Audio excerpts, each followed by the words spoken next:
No talking. Okay. No talking. Hindi pwede matatawa. Sige. No talking. Okay. 1, 2, 3. I got a laser gun. May laser gun ba sa outer space? No bang that Jupiter. Si Lance, 8 taong gulang, madaldal. No Venus. Normal kung titignan pero si Mommy nahaharap sa isang malaking challenge. Siya yung nag-iisa naming anak. Yung case ni Lance kasi is average ADHD with superior IQ. So, nalaman namin yun just last year lang, end of last year. Kasi may mga instances sa school na nai-involve siya sa mga fights. Nag-usap kami mag-asawa kung anong dapat gawin. Hindi namin alam kung nasa stage kami ng denial. Si Lance may problema pagdating sa atensyon, walang focus at hyperactive. Ibig sabihin, hindi mapirmi sa isang lugar at hindi mapakali. Sa ibang tao, pagiging makulit lang ang tawag dito. Pero nagkakamali kayo dahil simptomas ito ng isang taong may Attention Deficit Hyperactivity Disorder o mas kilala sa tawag na ADHD. So, isang kondisyon na tinatawag nilang neurobiologic. Ibig sabihin nun, ang naapektuhan ay yung sa utak, no? Pero hindi ibig sabihin ito mga abnormal yung mga tao. These are normal people, physically normal, may mga normal desires and wants, kaya lang meron silang problema sa kanilang attention, yung kanilang focus, usually, yung tinatawag nilang inattention, forgetfulness, gano'n. Tapos meron silang hyperactivity, yun ang usual na cause ng bakit sila nadadala sa doktor. Nung una ay nahirapan ang mag-asawa na paniwalaan na merong ADHD si Lance. Kaya naman maging sila mismo ay gumawa ng kanilang sariling pag-aaral. At ipinakonsulta nila sa doktor ang kanilang anak para makasiguro kung ano ang magagawa nila sa kalagayan nito.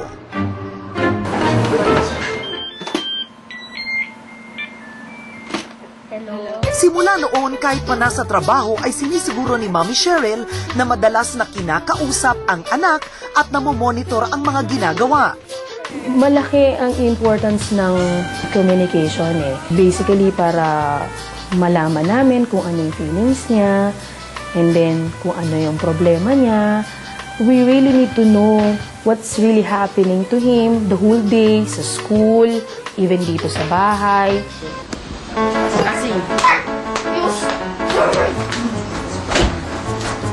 Maraming klase ng ADHD, katulad ng hyperactive impulsive type.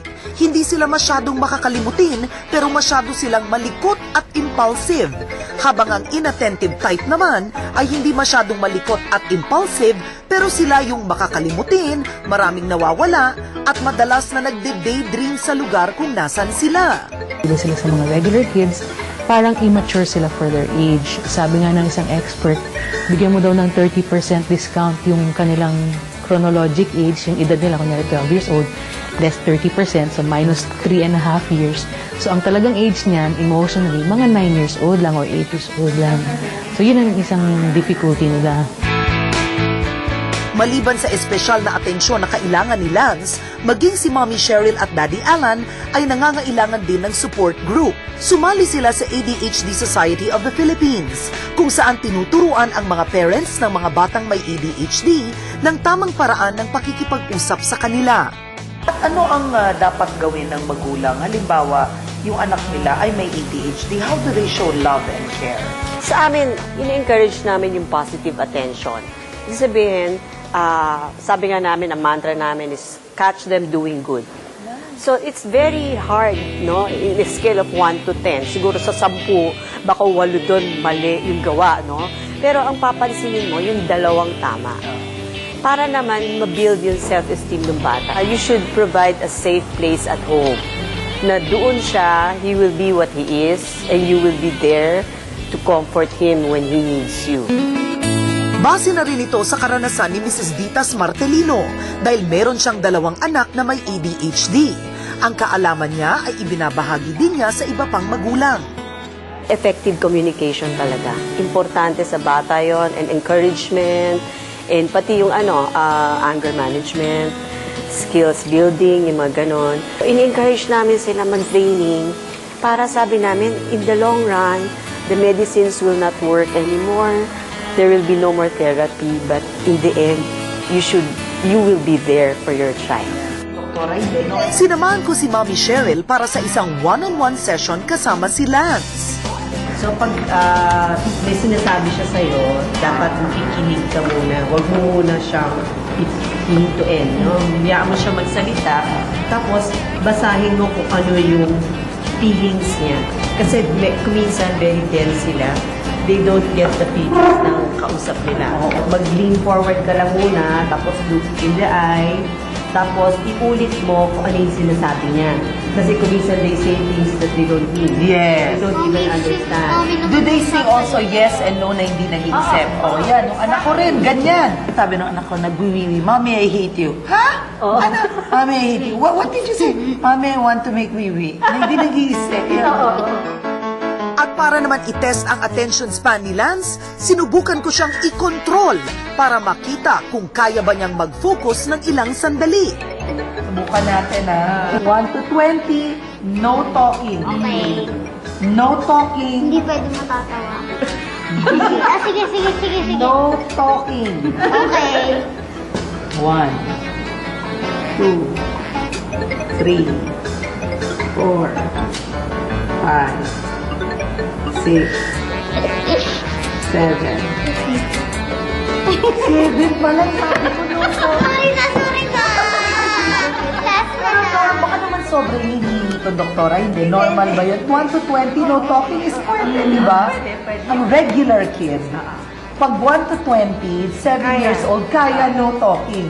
Tapos yung attention span nila, no, in a classroom, di ba? Normally, 40 minutes. Pero sila, 15 minutes.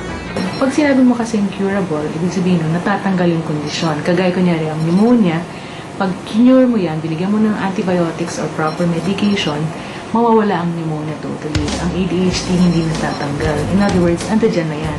Parang hypertension or diabetes. Pag meron na talaga yan for life. Pero, namamanage yan. Love you. In the morning. Isa sa 5 languages of love ang words. Kaya naman para kay Mommy Cheryl at Daddy Alan, hindi sila magsasawang ulit-uliting sabihin kay Lance kung gaano nila ito kamahal. It's like an assurance to him.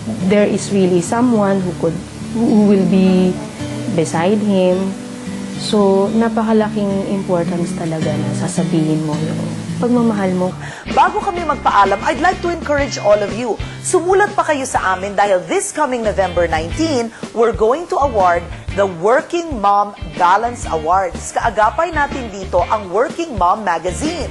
Kikilalanin natin ang isang ina na talaga namang nalampasan ang lahat ng trahedya sa buhay at talaga namang inspirational ang kanyang karakter at ang kanyang kwento. Kaya tumutok lang kayo sa susunod na Sabado at masaya ang ating episodes to come dahil malapit na ang Pasko. Kaya alamin kung paano maging Wonder Mom dahil sagot kita. Nandyan si Nanay, my Wonder Mom. Andyan si Nanay, my Wonder Mom. Dahil sagot, kahit napagod sa bahay, makulit man ang mga bata. Mahirap man ang buhay, hindi dapat malumbay. Sagot Sit kita. there. Don't move. Oh.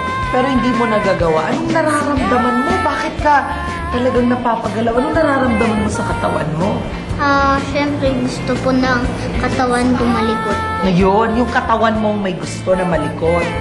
Ikaw ayaw mo naman na malikot, di ba? Konti po. Pero yung katawan mo malikot. Opo. Ganito ka na. Di ka sa akin tumitingin. 7. Tumingin ka sa door. 7. Okay. Sige. Cute ka. Grabe, wala. Hawakan mo cheeks ko. Sobrang adorable. Reminds me of David.